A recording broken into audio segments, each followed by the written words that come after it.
Hello, everyone, and welcome to Tibby time. Wait, that's not snazzy enough. Let me snazz it up, everyone. Hello, everyone, and welcome to Tibby time. I'm here with a legendary artist, an animating god, the person that you go to if you have hypnotic tendencies or like thickness, and that person is here with me in this interview room today. Could you please introduce yourself? Hi, I'm an eagle, and I draw snakes and furries and big old titties. Now, my first question for you is why the name Eagle? Well, there's not really a reason. Uh, well, the reason would be when I first made this account. It was like almost a decade ago. It was literally because I was like, I want to see titty, hee hee. But I was like, I need a name that I can remember because I'm not very good with names like at all. So like, I had made the name I'm an Eagle, but just like in all caps, just like screaming it loud, just like I'll be able to remember this, and so I am today.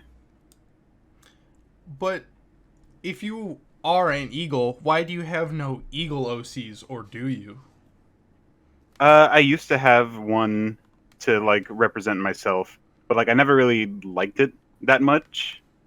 And then a friend of mine got me into playing Pokemon Mystery Dungeon for the first time, and there was this they have the personality test thing that gives you a Pokemon and gave me a Shinx. And all my friends kind of told me like, "Oh, it fits so well. It fits really well for you." So that's just kind of like taken over. So, you have a lot of OCs, I notice. Do you have a favorite one that you like to draw the most? No, not particularly. Uh, I well, I like certain OCs, but like the thing of saying like which one's your favorite, like none of them are really my favorite. I like them all because why would I make them if I didn't like them? You know?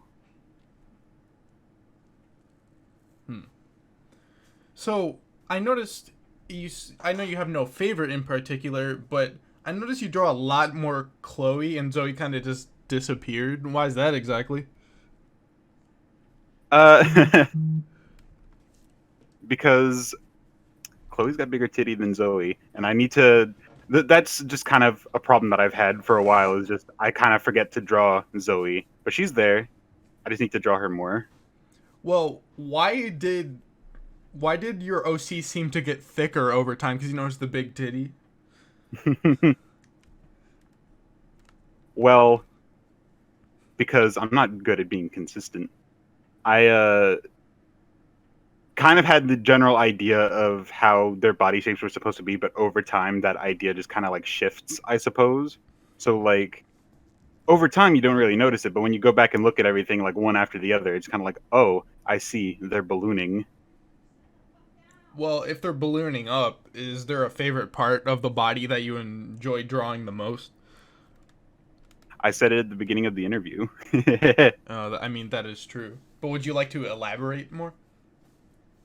um Drawing like the waistline is has always been like fun, but it's also like, oh, if you mess it up, kind of everything gets thrown off because like it's the center of like everything sort of. So like you kind of need to get that correct. Otherwise, drawing like hips and stuff and drawing like up to the chest is just going to be weird. Well, centerpieces, truly, your centerpiece on your, I guess, channel per se would be hypnotism. Why hypnotism? Uh, so so when I was younger, uh, it's just the way that fetishes I develop, fetishes you develop, I suppose, where it's like when you're younger, you kind of see something, and then it's just like, oh, I don't know why I'm having these feelings, but I do. That was that was Disney's Jungle Book for me, where saw that, and then it was just like, oh no, this is strange. Oh no. So, is the Jungle Book what also gave you your, like, more jungly vibes, loincloths, and then like jungle and spears and stuff like that. 100%. So, what got you started drawing? Because we know what gave you the interest per se, but what really made you think, I'm gonna sit down and actually try to draw this? Well, drawing something I've really done since like as long as I can remember. Not like taking it super seriously, but like when I was a kid, I would like to scribble, and then when I got into middle school, I would like draw a little bit more elaborately, but nothing like amazing. Still, just kind of did like scribbles and doodles. It wasn't until like 2016 or so that I was like, oh, I want to draw this thing that I like, and then started drawing. It was really not great drawings, but like putting it up on DeviantArt and stuff, and then got seen by like a couple of artists that I admire, and I was like, oh, whoa. And two or three of them talked to me and kind of helped me to say like, hey, I think you have potential, and kind of helped me to get better at art and give me like advice. And over the next couple years, I had just like been studying it and just been studying like how do I draw anatomy better? How do I draw like this, that, and the other thing better? How do I get into all this other stuff I want to do? Which also takes into animating, where like I've always wanted to animate. Animating seemed really cool, but no one does it. You know, there's like barely any animators. So it's hard to like learn from someone like how do you do this when like there's not even that many people to go to. So a lot of it's just been like finding YouTube tutorials and stuff and just like doing the best that I can and trying to learn the best that I can. Uh, I think I might have gotten a little bit off topic. No, you walked Possibly. right into my next question. Actually, was do you prefer animating or drawing more? I mean, you kind of already talked about it, but is there anything that's more difficult about one or the other? Absolutely, animating is way more difficult than drawing because like with drawing you're just drawing the one thing, but with animating you're drawing the one thing, but again and again and again. If you want to animate like a sequence, you have to be able to know how to draw the poses of that sequence and then be able to link it together with like the knowledge of timing and the knowledge of like where are you going to draw this next in between, where are you going to put this breakdown frame, how's it going to be timed, is it going to go too fast, too slow? You got to have the weight to it, it's got to be able to have weight and like all the stuff that you have to keep track of kind of at once when it comes to animating. But the payoff is a lot better because you'll be working on an animation for like 8 hours and be like, oh, I hate this, oh, I don't, why do I do this to myself, this sucks, and then you press the play button and go, hee, it moved. So it's certainly more fulfilling with animation, definitely at the finished product. But of all of your pieces that you have, like, do you have one in particular that you worked on that's your favorite? In terms of like drawing or in terms of animating? Either or. Well, currently I'm working on an animation for a friend of mine that I've probably put the most work into as opposed to like any other animation I've done, because it's got like shading, it's got like a parallax background thing going on, it's got the characters like rotating to make it look like the camera's turning around, and that's not out quite, it's not ready quite yet. I still have more things to do on it, but so far that's turning up to be like my favorite thing I've ever done so far, because like I look at that and I'm just like, oh my gosh, it looks like it came from like an animated movie. It looks so good. Oh, I really like this. So you mentioned, like, the. Obviously, the camera moving is probably very difficult in, like, a 3D environment and such. But what's the hardest thing for you to animate? Um, Currently right now, it's animating bodies, like full bodies doing things. So animating something, say like a character walking, has been kind of tough for me because it requires the whole body to be moving and there's a lot of parts to keep track of. And you can try and break it down, but it's still like you have to kind of make everything go at once. So I noticed that you are definitely, like, you improve pretty drastically, like, consistently. Honestly, why don't you have a Patreon yet or anything like that? Because doing art for money kind of stresses me out. It's also why I don't open commissions a whole lot. is because the idea of like I need to get something out because people are putting money into the things that I'm doing stresses me out and makes me not want to do those things. The last time I'd opened commissions, I had opened them up and just kind of did all of them really, really, really quickly because I just don't want to keep people waiting. I don't want to have people like worrying about, hey, I paid you money. Why is this thing not ready? Uh, the only exception to that was it took me like 2 or 3 months to finish a fully colored thing for another buddy of mine, but just because like, there was money involved and it was like this really humongous thing that had like 3 panels and it was fully colored with a fully detailed background and full shading and everything like that. And I was just like, oh man, I don't know where to start. I'm getting stressed out. Oh no. But I was able to finish it, thankfully. And thankfully it was for a friend of mine. They were able to be patient with me, and that's really, really nice. So the thing that you're working on right now, it kind of sounds similar to what I'm about to mention. But are you ever going to make like an animated short of like your OCs or something like that? I intend to. Um, I have a secondary account that I don't know if you know about, but it's for a superhero cartoon kind of idea that I've got involving a couple of my OCs. And starting next year, I want to start getting on like writing up a script for maybe a first chapter season or something like that. I'm not really sure exactly, but I want to be able to make cartoons, and that's kind of like the end goal for me for animation. Is like I want to be able to make something that I can like point people to be like, look, I can do this. It's a skill that I have, is that I've made a cartoon and look at this. Wow, isn't it neat? Maybe it's not like the most amazing thing ever, but I made it.